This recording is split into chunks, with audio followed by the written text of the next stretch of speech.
Oh, and another goal for Super Eagle. This is Premier Football Center. Anywhere. Don't forget to subscribe. Remember to click that subscription button.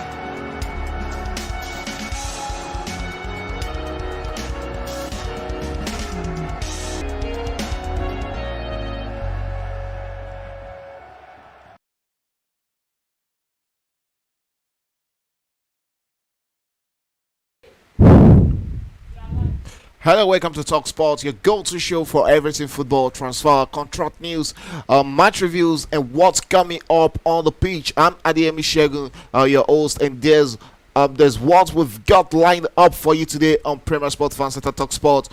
Firstly, we'll be starting with the headlines. We begin at Anfield, where Mo Salah has officially committed his future to Liverpool, and that is a massive boost to the race. But the question now is, will Virgil van Dijk and Trent Alexander-Arnold follow suit? Talks are reportedly ongoing, and fans are eager for more good news. I won't be alone on this program today, as also with me to dissect all this information. Paulo is also in the studio. Good evening, Paulo. Yeah, good evening. Thanks for having me. And, our viewer, thanks for, staying tuned with us. You know how it goes every Friday, the talk show. I'm always excited when we are, all seated for this particular show.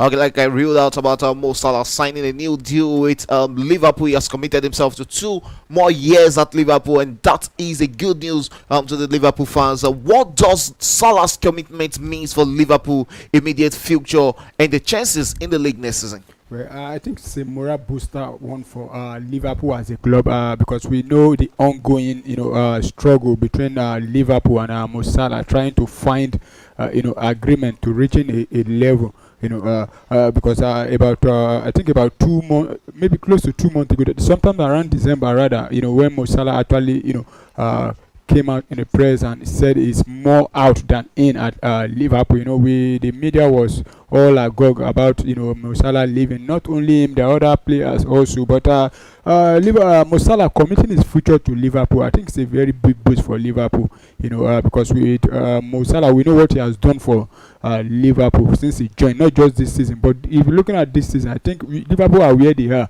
on the log now as a result of Mo Salah's brilliant performance. And losing that kind of player for free would have been a very big blow to Liverpool. But I think with his, him committing his future with Liverpool for the next 2 months is a very, very big boost for Liverpool. And with that, hopefully they can go again next season. Okay, talking about other players, how do you think his decision could actually influence Virgil van Dijk and Trent Alexander-Arnold to stay?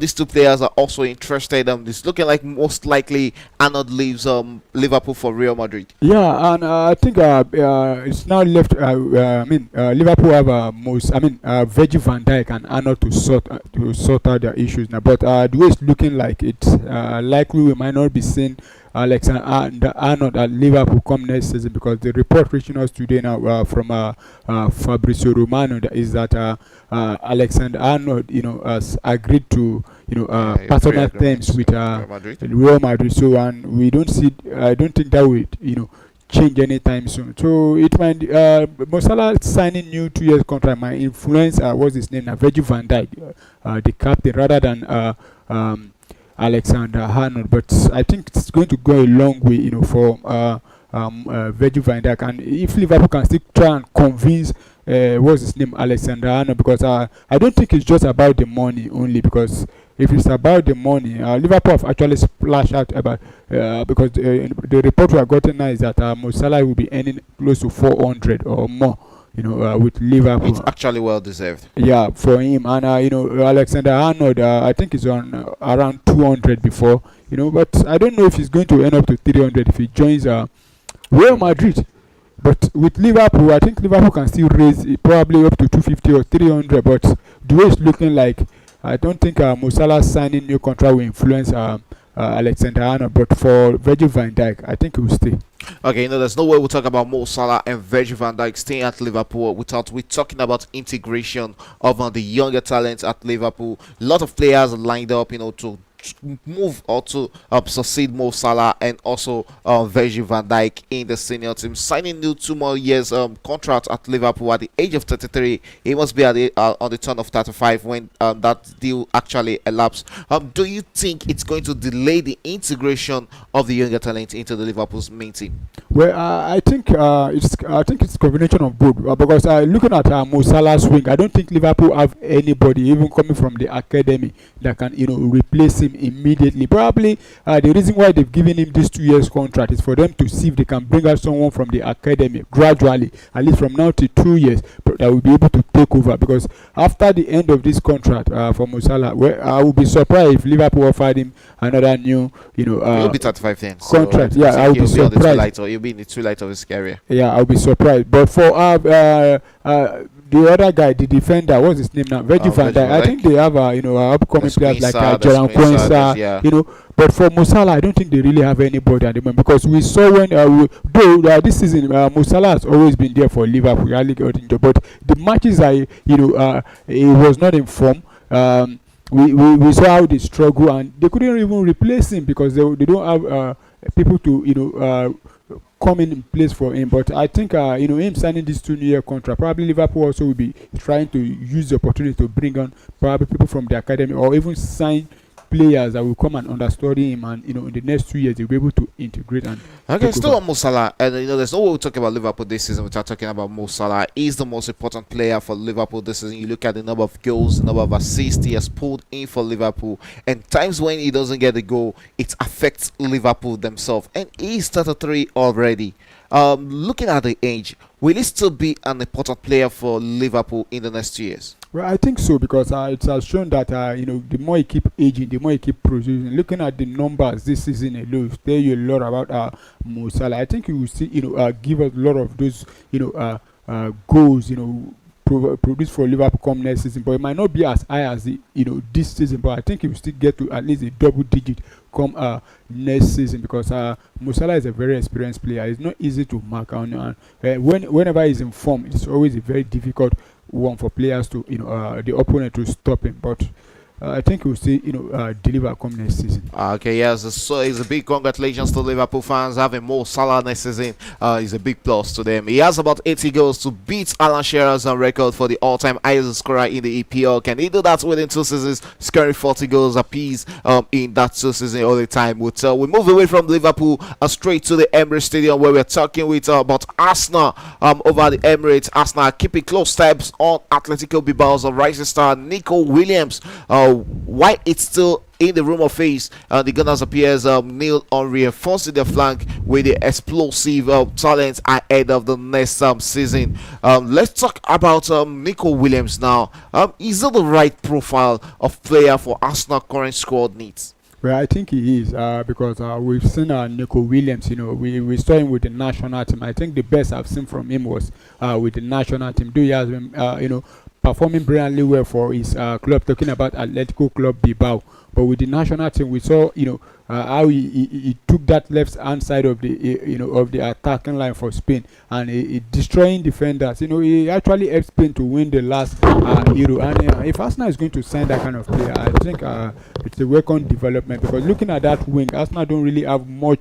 Though there's competition there, but those players there, they are actually struggling, and they will having a player like Nico Williams to compete with probably Martinelli now, which will still be at Arsenal come next season, and probably Leandro Trossard. I don't know if we'll still be at Arsenal next season because he's about 31 years old now, but he might still be at Arsenal next season. But having that kind of player to compete with both of them that have been occupying that left hand side of the attack for Arsenal, it's a welcome boost for Arsenal. Well, I think it's going to be a big battle in the transfer market for the signing of Nico Williams because Arsenal, how capable are they to outbid other clubs? Chelsea are interested, Liverpool are also interested, Barcelona are interested in this player called Nico Williams. Though it's £40 million to get him, but the salary is where the issue is. Nico Williams will be looking to control around 300 to 400,000 pounds a week. Is it feasible for Arsenal? Well, I don't think Nico Williams will be commanding that kind of fee at this age now. Probably up to 200. It's over 200 at Atletico Bilbao. Well, maybe a little bit more, probably by adding 50 to it because looking at him, he's still very young.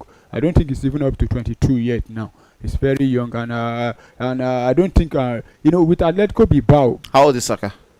Saka should be 24, 23, 24 22, now. 23. 23, 24. How much is he earning?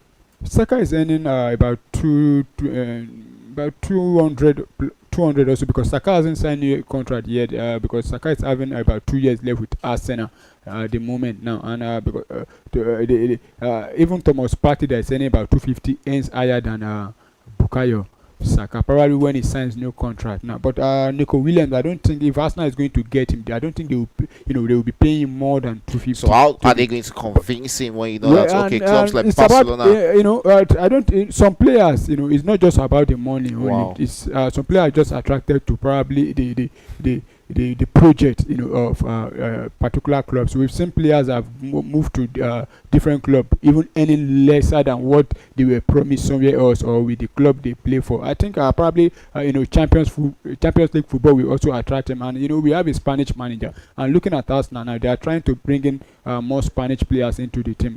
There's also a rumor now that they've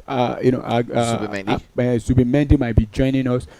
So it's part of, and from what we've heard, I think Nico Williams actually likes Arsenal also, but I know it's not going to be easy for Arsenal to get him. But let's see how that goes. Okay, looking at Arsenal this season, yes, we might talk about that left wing that they've suffered from that left wing. Gabriel Martinelli has been missing for a while. Trossard also not really that player you can also always rely on. Raheem Sterling also on loan from Chelsea. I think he'll be returning back to Chelsea. Talking still on that Nico Williams signing. Is this signing a statement of intent or just noise during a quiet window whereby Arsenal goes back into the market and gets one unknown player?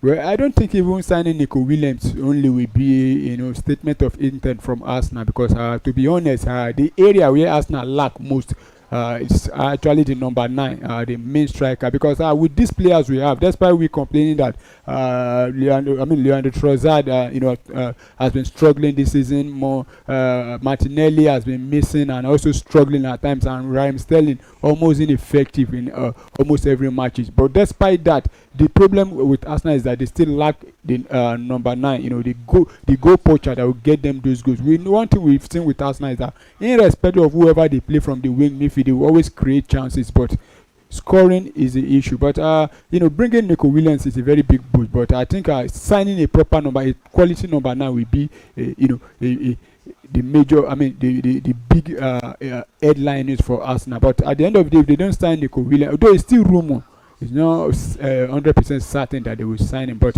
signing him will also be a big boost. But I think signing a proper number 9 will be the biggest. Okay, yeah, there are a lot of strikers in the market. Victor Osimhen is one, Liam Delap is another, Koena is also interested in making a move. Which of the strikers, or which striker, when you look at all the clubs, you feel like Arsenal is capable of getting? Well, from the look of things, because since we, the appointment of our new sporting director Andre Beta, we've been linked with about two players now. As have been constantly being in the news for us now. One is Nico Williams, and the other one is the striker from Atletico.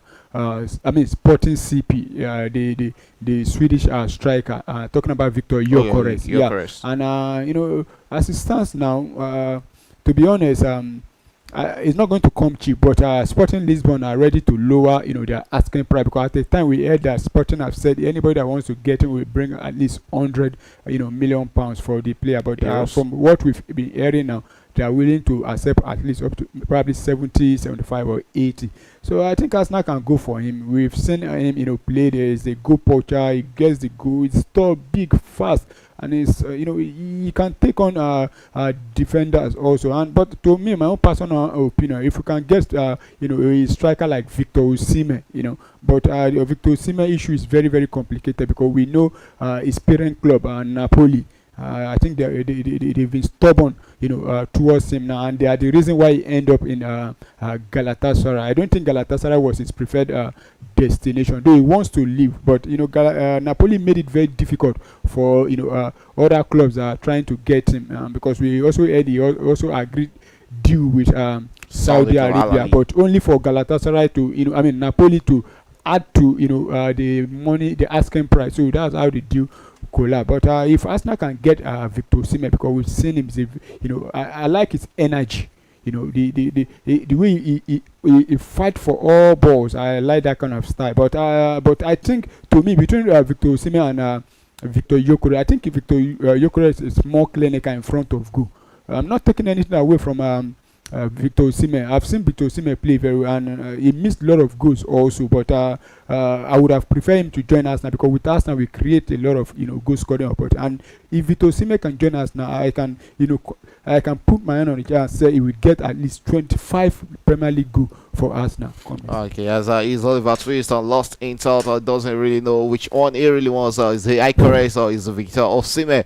I will get to see who Arsenal ends up buying when the transfer window opened when at the end of the season. Okay, still with Arsenal, youngster Edson Nwaneri is set to be rewarded with a new and improved contract. The club is clearly making moves to secure its future, and Nwaneri's progression have certainly impressed both fans and management alike at the Gunners. Still talking about Nwaneri's now away from Nico Williams and the striker's thoughts. Is Arsenal making the right call by tying down Nwaneri so early in his career? I think it's the right call, the right decision from Arsenal to quickly, tie him down, because we've seen his progression with Arsenal about 2 seasons ago when he was first introduced, to the main team by Mikel Arteta. Then at 15 years old, probably still the youngest Arsenal player, to make a Premier League debut against Brentford. Though he played about maybe less than 5 minutes in that game, but we saw, what he can do. And maybe this season he has been more involved than the previous season, and he has gotten himself, at least earn himself new contract with Arsenal, and it's the right call for Arsenal to quickly tie him down, because we saw what happened to one of our academic player, talking about Chidobe Martin. Is it alone? What about Evan? Yeah, and Evan, that left. No, even Chidobe Martin's own was even more painful than Evan, because Evan was sold for 1 million. But Chidobe Martins actually left, but it was, as a result of how they do it in England, you pay compensation, but for Evan was sold for 1 million, but for Chidobe Martin, he went for free. So Arsenal don't want the repeat of that. Not only him, including Lewis Kelly. I think they are beginning to, find a way to, give them new contract, and it's a welcome development. Okay, yes, that's a welcome development for Arsenal's Edson Nwaneri, but we'll still stick with Arsenal and Edson Nwaneri's discussion. Yes, when Bukayo Saka was out injured, he actually fit into that Arsenal starting 11 very well, or he fit into that position to be a makeshift for Bukayo Saka. Do you think Nwaneri is ready for the Arsenal starting team? Well, I don't think it's ready at the moment, because when the absence of Bukayo Saka, he actually took up that number. The number 7 role there for Arsenal, but that's not even his natural position. Nwaneri is a number 10, but I don't see him displacing the captain at the moment. But I think gradually he will continue to come into the town. A good one for him is that he can play from the midfield and also play from from the left hand side of the attack. But gradually he will get into the team, but not at the moment right now. Okay, lastly on Nwaneri, can he realistically break into the first team soon, or is this more about a long-term plan, or do you think he should be going out on loan anytime soon? I don't think he should be going out on loan. I think he will be better with us now, coming in gradually. And looking at Lewis Kelly, take Lewis Kelly for example now. I don't think there's any Arsenal player that will bench him now. Calafiori? I don't think Calafiori will bench him unless the manager just wants to retweet, because looking at how he has been, consistently playing strong on the ball, but at times he has his own faults also, but most of the games he has played for us now has been very good, and Nwaneri just have to be very patient also. But I don't see him, taking a shot immediately at Arsenal, but with time he will definitely. Okay, you talked about Nwaneri. We've talked about. You also talked about Skelly. We've also talked about losing Evan and Chido Obi. Yeah. Also, Omari Ochisi was lost by Arsenal. Yeah. How do you manage how do you balance rewarding potential with managing squad harmony? Because at a point, Arteta was actually, getting the sticks for not, not Playing or not playing the including- young yeah. boys, not trusting in the young talent from Arsenal. But we've seen him, put a lot of trust in Skelly. He also even started almost all the big matches for Arsenal this season, and he hasn't really disappointed. Yeah, and it's not just Arsenal only. It's the issue of almost every club trying to keep their upcoming, their future stars, tie them down. It's not easy because the way football is now, most clubs now, when they identify that this particular player will be a very big prospect for this particular club, they try to find a way to convince those players, to turn their heads, around and make sure they frustrate the parent club from, having any deal with them or agreeing to any contract. At the end of the day, they lose those players. But Arsenal have a lot of work to do, and I'm very happy now they are talking about extending Nwaneri and Lewis Kelly's contract, because you can't continue to lose those kind of players. We've seen it with Omari Orchestra, like you said. They even went for free. Chido B. Martins and what's his name now? And there's also another particular player now being talked about in Arsenal now, though he's 15 years old, talking about Max Do. He has been with the team now. He's training currently with the first team. I think Arsenal just needs to you act on time, extend those players' contract, give them whatever, not just giving them whatever they want, because we know if you eat to the demand of some of these players, definitely the club will go broke. But at least convince them, show them the part that there are a lot of players that have come up from the academy, and look at how they went through. That's what you need to do, convince those players to be able to commit their long-term future with Arsenal. Okay, as I wish Arsenal all the best. They're still competing in the UEFA Champions League, and we'll be going into the match review right now. Let's take a look back at some of the biggest matches of the week, and talking still on Arsenal, how the football commander displayed, beating and defeating, dismantling Real Madrid's Galacticos 3-0 right there at the carpet, Emirates Stadium.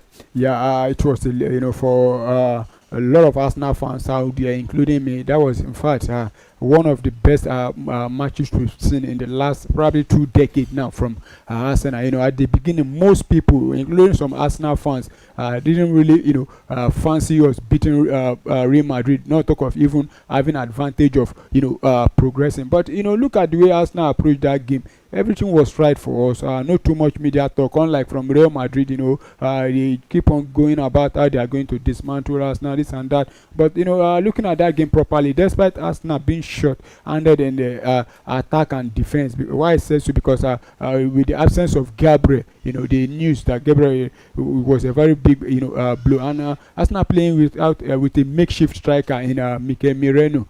Also playing a left back that still to me inexperienced, Lewis Kelly, who is gradually coming on. But despite having said all that, Arsenal actually took control of the game.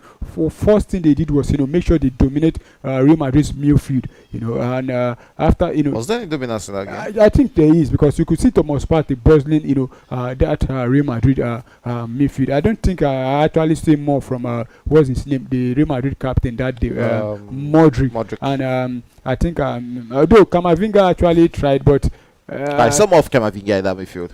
Away from 2 set pieces and 1 more Merino goal, I think it was an even game, a fair game between Arsenal and Real Madrid. Yeah, but looking at the stats, that it shows that Arsenal actually dominated. Wow. Both first half and second half, and Arsenal, had a very good game that day. And the likes of Real Madrid attacking threat, Mbappe and Vinicius, I don't think they actually come to the party that day.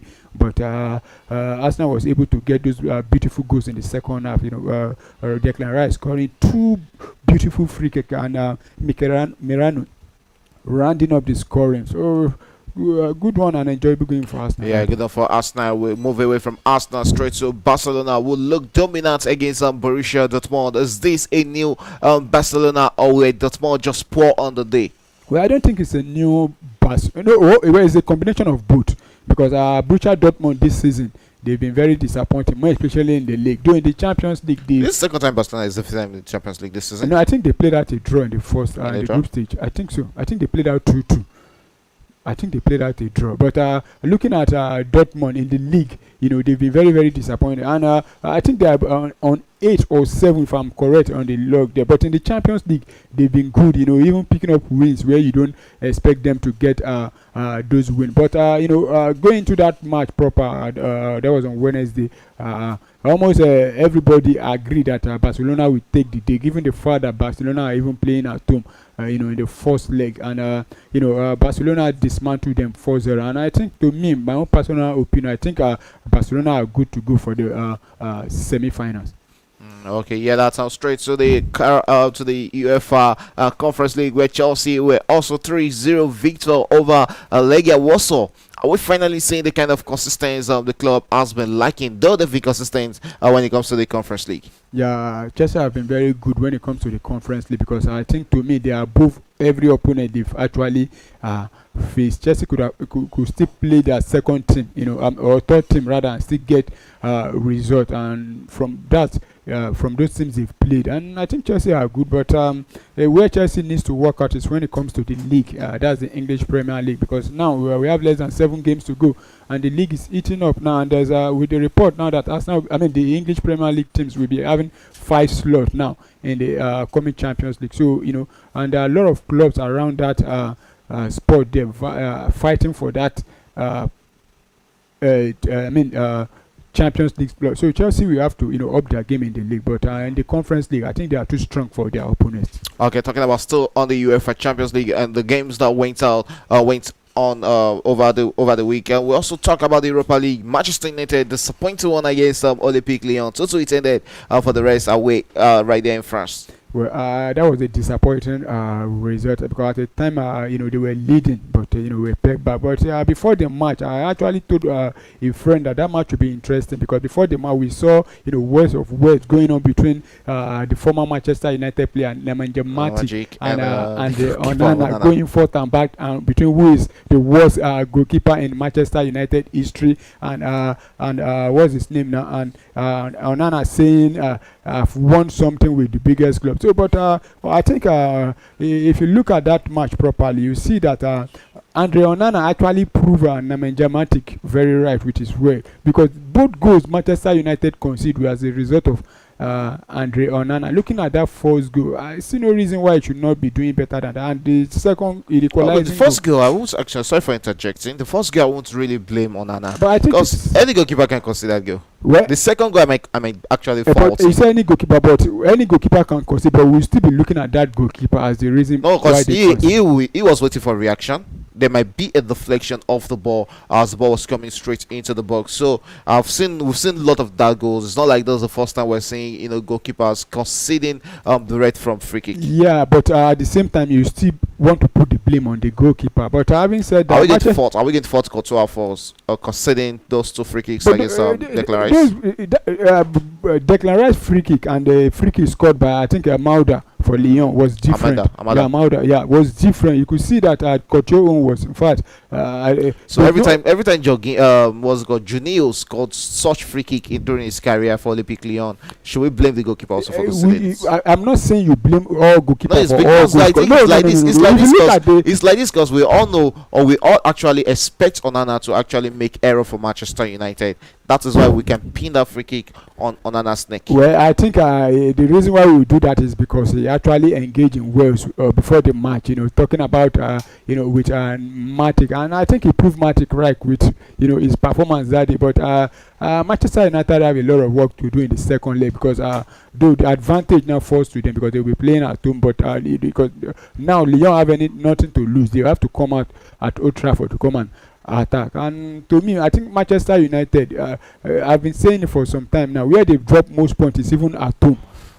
And it's going to be a very tough game for them, but I think home advantage will count for them. Okay, let's see if home advantage is going to count for Manchester United. And like you rightly said, they've looked vulnerable at home at the Old Trafford. The theater of dreams now turning into where away teams really fancy getting results against Manchester United. And still staying on the Champions League and the European football. Lastly, we talk about that team, Inter Milan against Bayern Munich. This is a team nobody or people are not really putting an eye on when it comes to European football this season. Yeah, and Inter Milan have been good. This so far this season, I think they have the best defensive record when it comes to the Champions League. They've conceded less goals than every other team, and them playing against Inter Milan that day. Playing against Bayern Munich away from home. I was expecting at least Bayern to get something, but we all know Inter Milan. Once they score you, it's not easy for you to get a goal. Though, if you look at that, my Bayern Munich created a lot of chances. They wasted a lot of chances. Talking about their striker Harry Kane, there was this goal he actually missed that could have been put them ahead. But Inter Milan were very good that day. They took the lead in the first half thanks to their captain Lautaro Martinez. I actually enjoyed that goal he scored. But Bayern Munich was able to come back into the game. I think about 83rd minute of that game, only for them to surrender. The all 3 points, less than 2 minutes to go. And Inter Milan, they've done themselves very good, and they'll be going into the second leg at home full of confidence, open to get the job done, but it's not going to be easy. I think Bayern Munich will want to fight it all out that game. Okay, yes, there's still a lot of games to be played in the UEFA Champions League, Europa League, and also the UEFA Conference League. And everything is not over until it's over, because you can't actually, say it's over. There's always that magic that happens on European football. But lastly, for you, Paulo, we'll talk about which team impressed you the most this week. Yeah, I think Arsenal actually impressed me because with the kind of performance the way they performed that day. We haven't said many people didn't give them the chance. Even me as an Arsenal fan, have been having the belief that we are going to win, but I wasn't expecting us to win convincingly the way we win and dominating Real Madrid. And I think Arsenal actually give a good account of themselves, including Barcelona and Inter Milan, even PSG. Not taking anything away from those, because it's not easy. You might be looking at the scoreline 3-0, 4-0, but their opponent also actually tried. Okay, yeah. So while Paulo was talking about Arsenal and the other teams we dominated in the European competitions over the week, the Doc also joined us in the studio. I was so lucky to join us about when I just finished asking about Barcelona, about bringing back the Barcelona question and asking you. Yes, Barcelona looked dominant against the Borussia Dortmund. It was an interesting game. We're both here in the studio giving justice to that encounter. Is this a new Barcelona, or were Dortmund just poor on that day? No, definitely this is Anteflick's new Barcelona, and we're going all the way. These boys are going all the way. They're after a quadruple in this year. Good evening, fans. Good evening, gentlemen, and thank you for having me in the studio today, Premier Sports Fan Center. So, as I was saying, Barca, the new Barca we have here, these boys have been in grooming for the past 3 seasons. Since Messi left, we've been looking for a way to circumvent having a solo person to lead the team. Messi dependence was for several years, but that had to happen. And 1 or 2 years after, Barca suffered a lot, and gradually, Barca has been picking up. 2 seasons ago, they won the La Liga, but that was because Real Madrid didn't perform well. Last season showed the quality of the team. They actually failed. Woefully, they didn't win anything. And then this season, they came back strong. Hansi Flick came in with all the tools, all the power strengths, all the psychology. And these boys actually stood up. And they're about running. We have 8 out of the regular 12 that are below 20 years in Barca. And that's fantastic, looking at their ages, 17, 18, 16, thereabout. And even if not for Casado and Bernat's injury, the young will still be on the bench. Do you understand? The truth is, for how long can they depend on these young young girls, the likes of Lamine Yamal? I think they are over dependent on that young guy at 17. No, but he's not the only one we're dependent on at Barca. We're dependent on Paul Kubasi. If Kubasi catches cold, Barca is in trouble. We're dependent on Pedri. If Pedri is in trouble, we're in trouble. Look at Gavi. Gavi was out for a few matches last season, and Barca could not put it together. Look at Gavi. Look at, what's his name? Fermin Lopez. We have the likes of Casado, Bernat. All these boys, these small boys, Rafinha. So we're dependent on all of them. So what Barca has now is more of a team rather than a Lamine Yamal. Yamal might be impressive. He might be a bit above the shoulders compared to his mates and his people. But so also is Pedri. So if you're talking of fantastic players who score above 9 in rating, usually you have to mention Yamal, you have to mention Pedri. If Gavi played, he will get 9.0. And you're talking of Pau Kubasi getting 9 plus over 10. So we're talking of players who have like 6 players who are wonderful, and they're young and they're highly spirited. They're hungry. So this is the future of Barca. This is the new Barca. All Barca needs to do is to fill up a few gaps. One, replacement for Lewandowski. You have to look at replacing the old guy. He's getting old, and he might be getting weaker by the day. Replacement for Lewandowski. Number 2, try and see the partnership that works in the back, because Inigo Martinez is 34 years old as well. So you have to fill that gap. But the midfield, Barca is excellent in midfield. We need a right or left winger so that Rafinha can be free. So there's really no addition necessary for Barca. Just grow these boys. If they can win quadruple this season, I'm telling you, even FIFA and Pro Evolution Soccer are going to heighten them to 90 something. You see Yamal going to 87 or 90 something, you know. All right, good news to Barcelona fans around the world. Yes, that was a resounding victory over Borussia Dortmund. They have a leg already in the semi-final of the Champions League, and they're looking like one of the favorites to win the UEFA Champions League. Though they still have Arsenal, they have the likes of Inter Milan and PSG to compete against. But we have to talk about the man, the captain who is steering the ship of this club. That is what's it called? Hansi Flick, the manager of Barcelona. Reports today, or rumors today, is that yes, he is going to sign a contract extension, though not long-term contract extension, because he wants to take it one season at a time. Exactly. So Hansi Flick came in, and he begged for the job. The truth is, when you see somebody who begged for the job and somebody who is handed the job, you'll actually see a difference in their performance and in their attitude to work. Hansi Flick came in asking for the job for the past 2-3 seasons, and eventually Xavi misbehaved, made some statements, and which actually deflated the ego of the dressing room, because he made a statement like, this team can't win anything with this crop of players. And the dressing room was scattered, the boardroom was disturbed, and then they went for Hansi Flick. So Hansi Flick said, look, just give me these boys. I don't want anybody else. Give me these boys, and I'm going to get you glory. You might not win all the trophies, but you'll be impressed. And to be honest with you, they have been very impressive this season in all their tournaments, in all their competitions. Champions League, La Liga, Copa del Rey, Super Cup. They've been very impressive. You want to watch Barca again, because we're hopeful, not just for the win. Even when they lost to Leganes at home, people were still hailing them because they played very good football. So, and that's what Barca is about. So, Hansi Flick is the gaffer. He's the one that put all this together. He's the architect. Yes, he's going to get a new contract. They're offering him, they gave him 1 year last season, and then they're offering him 2 years now. But he's saying that we can take it 1 season at a time. But the club is saying, no, sign 2 years. We're good with you. And that's how it works. So the reward of a good work is more work. So we want to give him more work. Finish up with these boys.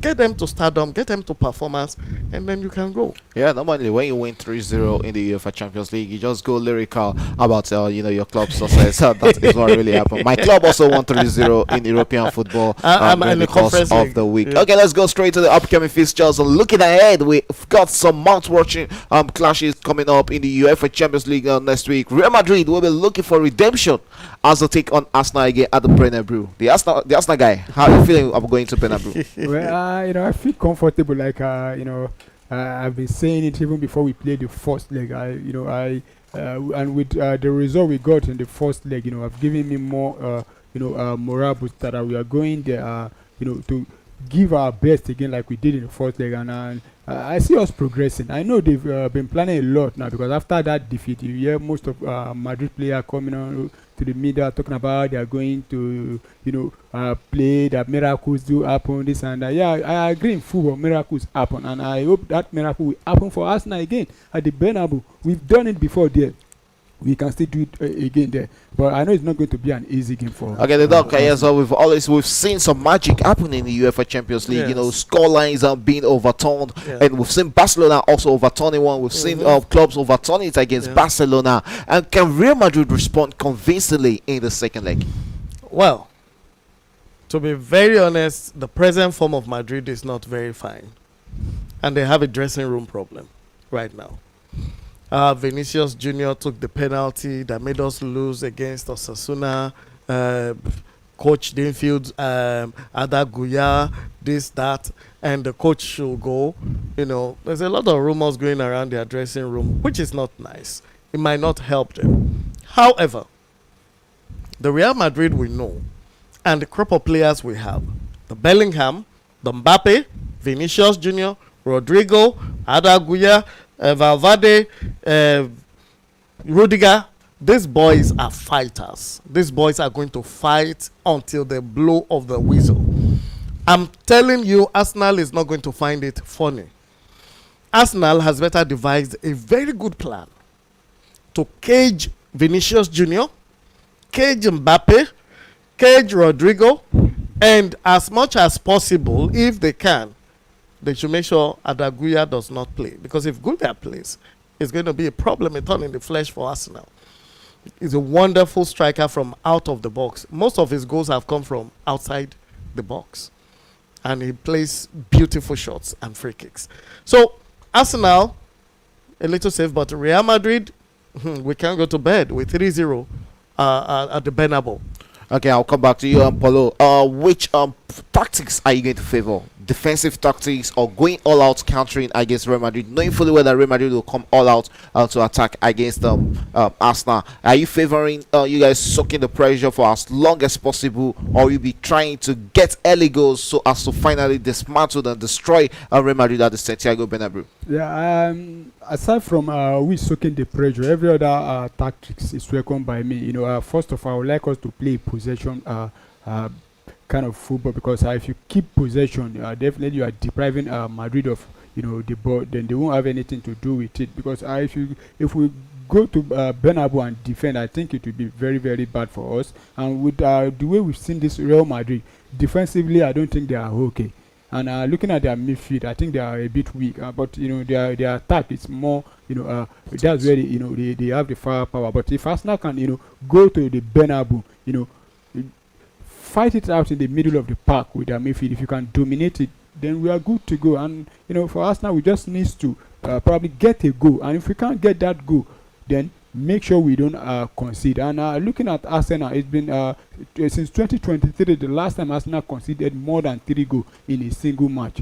And so it's not going to be a very difficult one for easy one for Real Madrid. And I've talked about Inter Milan, how they are having the best defense in the Champions League, followed by Arsenal. We don't usually concede more, but like you said, it's not going to be an easy game. But I think Arsenal we definitely. I think the first 20 minutes is actually really, really important in that game. They can the soak that 20 pressure. Minutes, the last 20 minutes.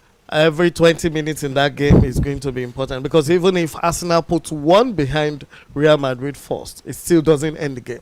Remember in 2016, Barcelona went to Paris to play PSG. Yeah. It ended 4-1. And they thought it was done and dusted. And then they came back to Camp Nou with the Neymar, Messi, we had Suarez was there. We had Roberto, we had Xavi, Iniesta. We had all these boys, and what's his name? Rakitic was there, and Piqué was there, and these guys were like, "Look, let's give it our best," and they went out. Barca scored the first one. Barca scored the second one. PSG scored one back. It became a higher mountain to climb. That's 5-2 already. All right. And by second half, they went in the second half with 5-2 advantage. Can you imagine that? But by 94 minutes, it was a 6. I think it was 7-5 or 7-6. No, I think 7-5. Was 7-5? No, was 7-6. 7-6, yeah. It was 7-6 on aggregate. 6-1, 4-1. Wow, but that's PSG. We can't talk about the UEFA Champions League without talking about PSG this season. They're looking like even a better side in the UEFA football without Kylian Mbappe. I think the attack line of Desiree Doué, Kvaratskhelia, Ousmane Dembele, and Barcola have really done the magic for PSG this season. Yeah, Yeah, and it will be very, very disappointing one for Kylian Mbappe, more especially if PSG go ahead and win the Champions League, because we all know when he's out. when it's out, But this season they've been one of the the good team. So we saw how they knocked out Liverpool over both leg. Though first leg Liverpool defeated them, but everyone that Even saw the first that leg game, was so they were they were the better so side. dominant. Yeah, but the most important result actually went in favor of Liverpool. We saw them coming back. They were even confident before the second leg that they would definitely defeat Liverpool, which is what they did. But No, but winning the you game. can't take it away from PSG right now. Yeah, that's what I'm They're saying. so hot. They are In good, fact, they're but the favorites. at the They're moment. the number one favorite, followed by Arsenal.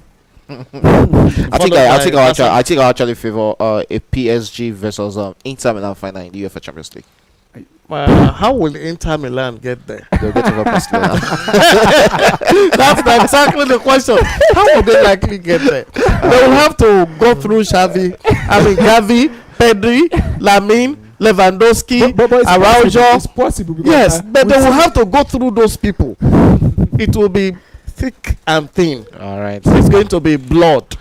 I can assure you, Barca is not going to give this up until the last whistle. That is it. The UEFA Champions League is getting straight into the thick of action, getting into the interesting part of it, where you have the best sides, aligned together for that big year's trophy. The UEFA Champions League, the most prestigious club football competition trophy around the world. Now, let's talk about Barcelona. Borussia Dortmund, do you see them doing a comeback?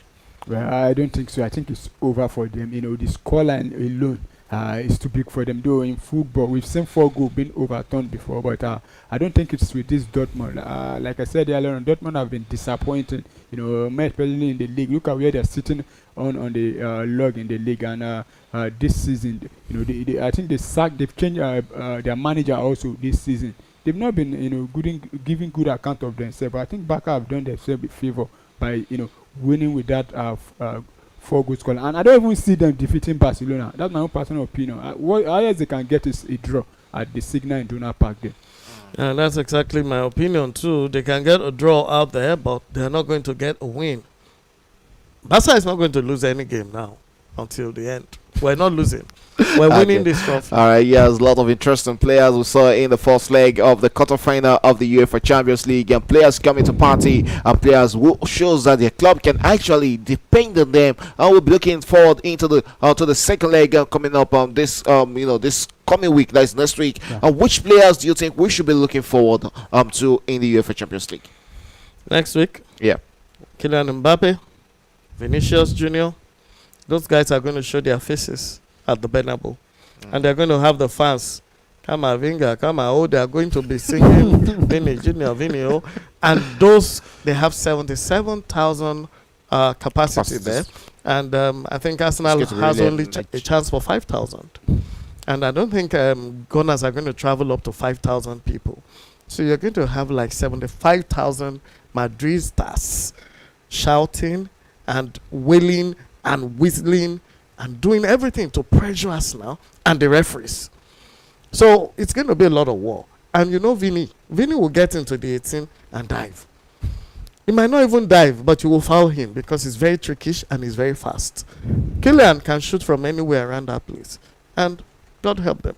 Anything goes in. The moment they score 2 goals, I think you're not scared, Paulo. Tide has No, turned I'm not against scared. Arsenal. I expect them to do better than the way they did in the Wow. first leg. They are talking about the Real Madrid players, but at the same time, I think we have players that are capable of neutralizing whatever attack they want to bring. Because we saw with how Juren Timber was able to take out Vinicius Junior that day, and I don't even know who played from the other wing, because Rodrigo, I don't. In fact, that was not even a trace to Lewis Kelly, because we could see Lewis Kelly playing even as you would think it's a midfielder playing from the midfield that day, simply because there was nobody threatening him. And for Kylian Mbappe, I think William Saliba and Kiwa were able to but if you're looking at that game at the beginning, both of them almost gifting him ball, but at the end of the day they picked up. And for us now, if we can keep Vinicius Junior and Kylian Mbappe quite a daddy. I think we are. So good to Rodrigo go. is not a threat to you.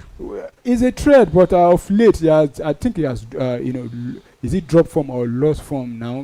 He has not been himself. Not just about that game only. Looking back, I can't remember the last time he actually, performed like the way we used to know Rodrigo. But the two bigger threats at Real Madrid are these two guys, Vinicius Junior and Kylian Mbappe. Okay, talking about that's still that UEFA Champions League. And lastly, I have a question for you guys, please. Which match could be the biggest upset? And why? For the biggest upset, it's just going to be Arsenal defeating Madrid. That's going to be the biggest upset. Arsenal without any Champions League trophy, Madrid with 16 of them. Arsenal 15, 16. No, it's 15. It's 15. They are 15. 15. They are going for 16. Oh, thank God, it's just 15. I was thinking we had to catch up with 10, but that's fine. 15 is good. Okay, so Arsenal without any trophy, and Madrid won it just 2 seasons ago. Arsenal has not won it ever. Madrid won in They won the last one. season. Oh, they're the present Yeah, they're the holders. current champions. Defending champions. Defending So they're the defending champions. So that's going to be the biggest upset in the league. Inter Milan removing Bayern will not be an upset. They are about the same level. Or Bayern coming through. PSG sending Aston Villa home. Definitely, that's what we expect. Bayern Dortmund being defeated by Barca is just the same as expectation, But Arsenal offsetting Real Madrid, sending them back to the Bernabeu without anything, is going to be a big upset. And it is my personal prayer that happens. However, I am weary and worried of that Madrid team. So which one is going to be your upset? Well, based on what we've seen in the first leg now, that's after the first leg result. I think the biggest upset will be if Dortmund overturning that 4 goals league against Barcelona, because in fact I won't. To be honest, 4 goals against a Barcelona team that that high scoring, because if So do you think it's possible they defeat Barcelona 5-0? Yeah, that's what I'm saying. It will be the biggest upset if they. So Real Madrid overturning 3-0 won't be an upset. You can't 4 and 3. It's not the same. Both of those, Dortmund and Real Madrid, they'll be playing at their home ground.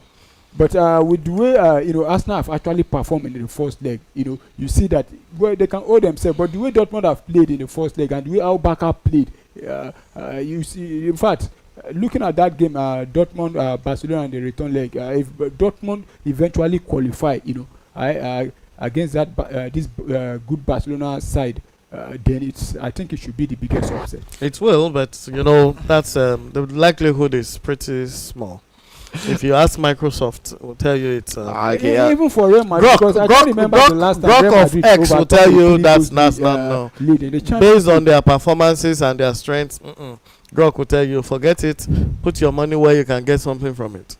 Okay, yes, still some interesting matches to come in match day 31 of the La Liga this season. Yes, before the UEFA Champions League, Barcelona will be traveling to Leganes for a tie in the La Liga match day 31, while Real Madrid will also be traveling to Alaves. For a tie. Yes, this should be easy ride for these two sides. Oh well, you can say easy rides, but La Liga is just like a Premiership. There is no easy ride. Leganes was in the last position at the time when they faced Barca and defeated Barca at home with 2-0. And Real Madrid was beaten last week by Valencia, number 16 on the log. So an upset can always come up. Any team can upset any other team. So there's no walk in the park in La Liga. We just have to go and play the matches. Yeah, on paper, I think it should be both of them winning, but in football, it's always different at times. But for Barcelona, I think they've done themselves a favor by winning that scoreline. They win against Dortmund. It will make it easier for them to be able to play their best player. Because if they had won like 1-0 or drawn or lost like the way Madrid did, they will be looking for a way to rest on players. But for Real Madrid, it's going to be a very difficult one because they have to choose between them fielding a strong 11 against Alaves. The first leg against Alaves at the Bernabeu, they actually struggled. I watched that match. I think they later won by 3-2, or the game ended in favor of Madrid by 1 goal. And Alaves scoring first. Alaves scoring also. But for Madrid, you have to choose between them feuding their best 11 for that game, because they want to avoid injuries also, and them keeping players or protecting their players for the crucial Champions League match coming on during the week. But it's not going to be an easy one, but I still think Madrid will overcome them. Okay, so in the EPL, the big matches to come down this weekend. Arsenal will be at home against Brentford tomorrow, and also Manchester United traveling to St. James Park to play against high-flying Newcastle. Yeah, for Arsenal, I won't be surprised if Arsenal drop a point that game, because we saw how they played against Everton. You look at the changes, about 6 to 7 changes was made against Everton. That's to indicate that Mikel Arteta actually want to prioritize the Champions League over the Premier League, because looking at the gap, 11 points, it's not easy. You have 7 matches to go. It will only be, in fact, it will be one of the biggest miracles if Arsenal can overturn that 11 points. So I think Arsenal should just, probably maintain the same starting 11 they use against Everton away, and this time around is that they are at home and get something, even if it's a draw or a win, then focus on the Champions League. But for Manchester United against Newcastle, it's going to be a very difficult one, because Newcastle they are in form right now. They've won about, I think, their last 5 matches they've played now across all competitions since they defeated Liverpool in the Carabao Cup final. They've not dropped point, and they are in position to qualify for the Champions League. So it's going to be a very, very difficult one for Manchester United at St. James Park. Okay, yes, so Shane, that's on the dock. Yeah, St. James's Park. I think I'm giving it to Newcastle. Newcastle should win United, possibly 2-goal margin or more, because they are high-scoring side, and once you open it up for them, they take advantage. Man U will have to pick the pieces on Saturday. But for Arsenal, Brentford, Arsenal needs to win. There's a need for Arsenal to win league matches and give the fans something to take home. The fans are not pleased with them. Of course, Champions League victory against Real Madrid, changed everything. A lot of people have bought Arsenal jerseys again. So many of them have, unbundled their folded jerseys out now. Okay, so if we can stay in Champions League, that's fine. And Arteta, of course, has been conserving players for Champions League. But as it is, they need to win as well.